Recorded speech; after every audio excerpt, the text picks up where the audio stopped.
കേരളത്തിന്റെ പുതിയ captain VD. Satheesan.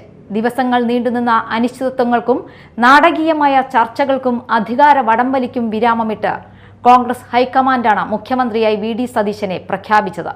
തിരഞ്ഞെടുപ്പ് ഫലത്തിന് പിന്നാലെ മുഖ്യമന്ത്രി സ്ഥാനത്തിനായുള്ള ത്രില്ലർ പോരാട്ടത്തിനാണ് കേരള രാഷ്ട്രീയം സാക്ഷ്യം വഹിച്ചത്.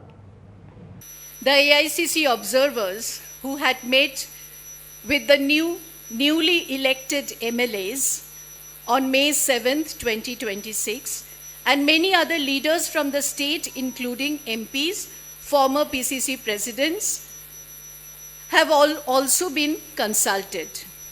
Based on all these discussions, it has been decided that Shri V.D. Satishan be appointed as the leader of the CLP.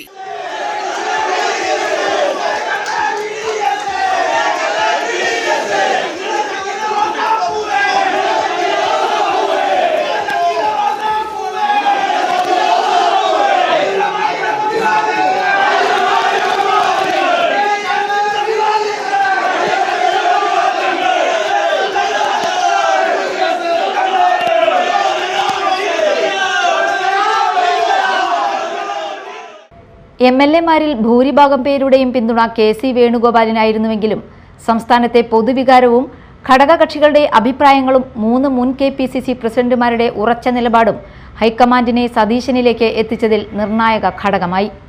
അങ്ങനെയാണ് MLA-മാരുടെ അംഗബലത്തിൽ മുന്നിലായിട്ടും ജനവികാരവും ഉജ്ജ്വല വിജയം സമ്മാനിച്ച നായകൻ എന്ന പരിവേഷവും കെ.സിയെ തള്ളി സതീശൻ എന്ന പേരിലേക്ക് ഹൈക്കമാൻഡിനെ എത്തിച്ചത്. 10 വർഷത്തെ പിണറായി സർക്കാരിന് അന്ത്യം കുറിച്ച് 102 സീറ്റുമായി അധികാരത്തിലേറിയ UDF കഴിഞ്ഞ 10 ദിവസമായി മുഖ്യമന്ത്രി പദത്തിൽ ചുറ്റിത്തിരികയായിരുന്നു. തിരഞ്ഞെടുപ്പ് ഫലത്തിന് പിന്നാലെ മുഖ്യമന്ത്രി സ്ഥാനത്തിനായുള്ള ത്രില്ലർ പോരാട്ടത്തിനാണ് കേരള രാഷ്ട്രീയം സാക്ഷ്യം വഹിച്ചത്.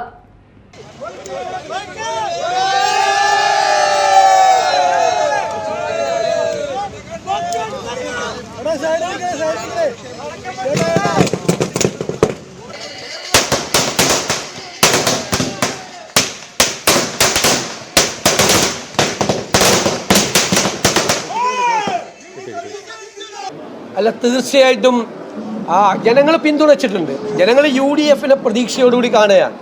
അവർ UDF-നെ പിന്തുണച്ചിട്ടുണ്ട്, വൻ വിജയം നൽകിയിട്ടുണ്ട്. അതിനവർക്ക് വലിയ പ്രതീക്ഷയുണ്ട്. ഞങ്ങളറിയാലോ, ഞങ്ങൾ ടീം UDF ആയിട്ടാണ് നിന്നത്.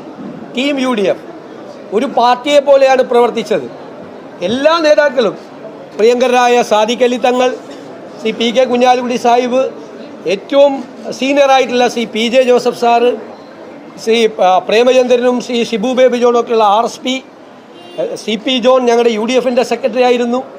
അതുപോലെ ശ്രീ രാജൻ ബാബു, ശ്രീ മാണി സി കാപ്പൻ, ശ്രീ അനൂപ് ജേക്കബ് ഉൾപ്പെടെയുള്ള UDF നേതാക്കൾ ഒരു ഒറ്റ പാർട്ടി, ഒരു പാർട്ടിയെ പോലെയാണ് അവരെല്ലാം പ്രവർത്തിച്ചത്.